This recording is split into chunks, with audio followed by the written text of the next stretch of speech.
ilmu-ilmu yang perlu kita cari, yang pertama urutannya adalah ilmu tauhid, yang kedua adalah ilmu fikih, ilmu syariat, termasuk yang setelah ilmu tauhid adalah ilmu fikih. Kenapa ilmu fikih nomor 2 tempatnya? Karena ilmu fikih itu tempat kita bisa tahu ibadah kita sah atau tidak.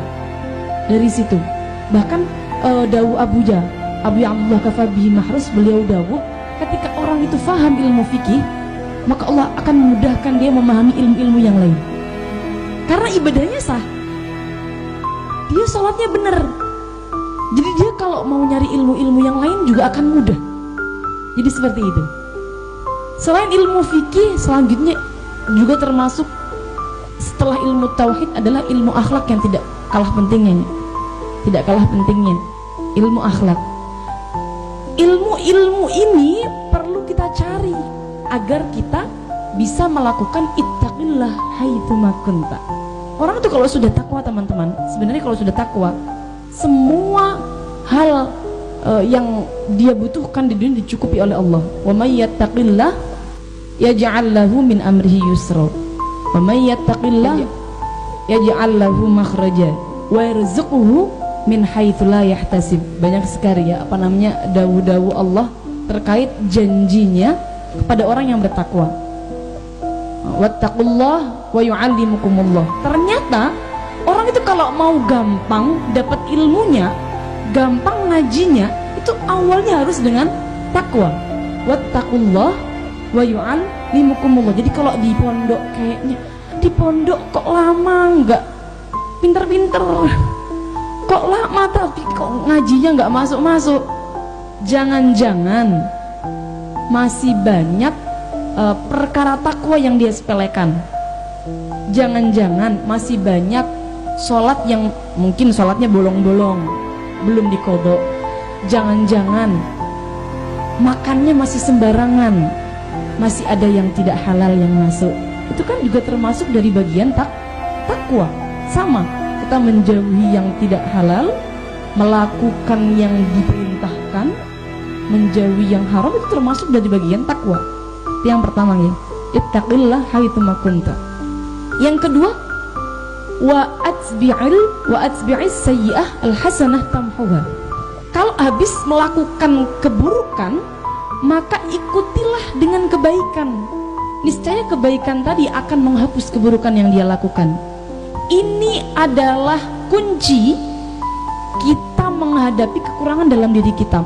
Manusia ini mboten yang sempurna. Maka kita sebenarnya sudah diberi oleh Allah tips. Contoh ya, minum berdiri. Di sini sepertinya minum berdiri lah, katakanlah minum berdiri, atau makan pakai tangan kiri. Panjenengan lagi makan pakai sendok, terus mau makan kerupuk,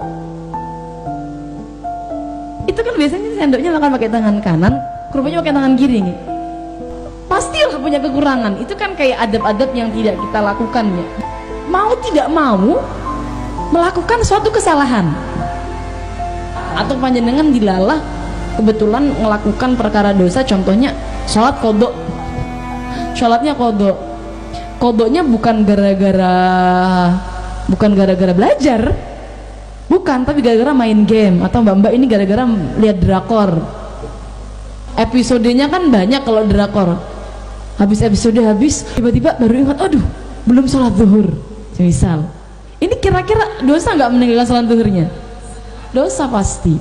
Maka caranya bagaimana, tipsnya? Lakukan kebaikan setelahnya. Kodok dulu sholatnya pasti, baru kemudian setelah itu kita lakukan kebaikan-kebaikan untuk menambal dosa yang telah kita lakukan. Itu sebenarnya adalah tips untuk mengatasi bagaimana kekurangan yang ada dalam diri kita. Dan yang terakhir, wa khaliqin nas bi khuluqin hasanin.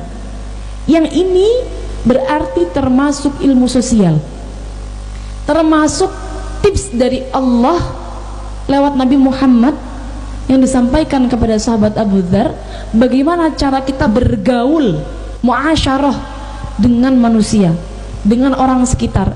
Harus khaliqin nas bi khuluqin hasanin. Berakhlaklah kepada orang sekitarmu dengan akhlak yang baik. Orang itu, teman-teman sekalian, dia tidak hanya bahkan ketika semisal dia beribadah kepada Allah dengan banyak, tapi akhlak dengan sesamanya tidak baik, maka tidak akan ada apa-apanya, tidak akan berguna ibadahnya. Masih sangat lebih baik lagi orang yang pas-pasan ibadahnya, wajib-wajibnya saja yang dia lakukan, tapi dia sosialnya baik. Tentu akan lebih baik lagi ibadahnya banyak, sosialnya juga baik. Tidak perlu kita ragukan lagi kalau lebih baik yang itu.